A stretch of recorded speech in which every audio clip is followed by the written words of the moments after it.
শেরপুরে জেল পলাতক আতাহার আলী ও রাকিব মিয়া নামে দুই আসামিকে গ্রেপ্তার করেছে র্যাব। রোববার রাতে তাদেরকে গ্রেপ্তার করা হয়।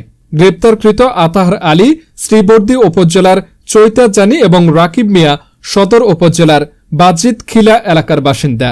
র্যাব জানায়, গত ৫ আগস্ট শেরপুর জেলা কারাগারে কয়েক হাজার দুষ্কৃতিকারী আক্রমণ করে বিভিন্ন স্থাপনার ক্ষয়ক্ষতি করে। এ সময় বিভিন্ন মেয়াদের সাজাপ্রাপ্ত ও বিচারাধীন মামলার ৫১৮ জন হাজতি ও কয়েদি পালিয়ে যায়।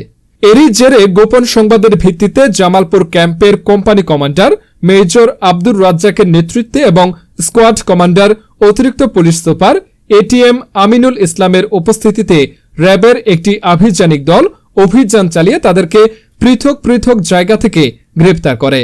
এদের মধ্যে আতাহার আলী ১২ বছরের সশ্রম কারাদণ্ডপ্রাপ্ত কয়েদি আর রাকিব মিয়া মাদক মামলার বিচারাধীন হাজতে ছিলেন।